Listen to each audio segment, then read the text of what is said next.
നിർത്തിയിട്ടിരുന്ന കാറിൽ നിന്നും 23 പവൻ സ്വർണം കവർന്നു. ദമ്പതികളും സുഹൃത്തും അറസ്റ്റിൽ. പാർക്ക് ചെയ്തിരുന്ന കാറിൽ നിന്നും 23 പവൻ സ്വർണം കവർന്ന കേസിൽ 3 പേരാണ് അറസ്റ്റിലായത്. പഴങ്ങാനം അഭിഭവനിൽ ശ്യാം, ഭാര്യ ശ്രീജ, മാമൂട് ബിനു ഭവനിൽ ബെന്നി എന്നിവരെയാണ് കോട്ടയം പോലീസ് അറസ്റ്റ് ചെയ്തത്. കഴിഞ്ഞ മാസം 23-നായിരുന്നു സംഭവം. കളപ്പാടം സ്വദേശി നസറുള്ളയും കുടുംബവും സഞ്ചരിച്ചിരുന്ന കാറിൽ നിന്നാണ് സ്വർണം നഷ്ടപ്പെട്ടത്.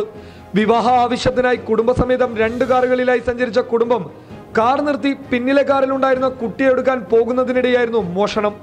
ഈ സമയം സ്ഥലത്തുണ്ടായിരുന്ന ശ്യാം തുറന്നുകിടന്ന കാറിന്റെ ഡോറിലൂടെ പിന്നിലെ സീറ്റിൽ സൂക്ഷിച്ചിരുന്ന സ്വർണം കവർന്ന് ഓട്ടോറിക്ഷയിൽ രക്ഷപ്പെടുകയായിരുന്നു. തുടർന്ന് സുഹൃത്തായ ബെന്നിയുമായി ചേർന്ന് സ്വർണത്തിന്റെ ഒരു ഭാഗം പണയം വെക്കുകയും ബാക്കി ശ്യാമിന്റെ വീടിന് പിന്നിൽ ശ്രീജയുടെ സഹായത്തോടെ കുഴിച്ചിടുകയും ചെയ്തു. തുടർന്നുള്ള ദിവസങ്ങളിൽ ഇതിൽ 10 പവൻ ശ്യാമും ഭാര്യയും ചേർന്ന് വിവിധ ജ്വല്ലറികളിൽ വിൽക്കുകയും മാറ്റിവാങ്ങുകയും ചെയ്തു. മോഷണ സമയത്തെത്തിയ ശ്യാം സമീപത്തെ കടകളിൽ കയറി സാധനങ്ങളുടെ വില ചോദിച്ചിരുന്നു.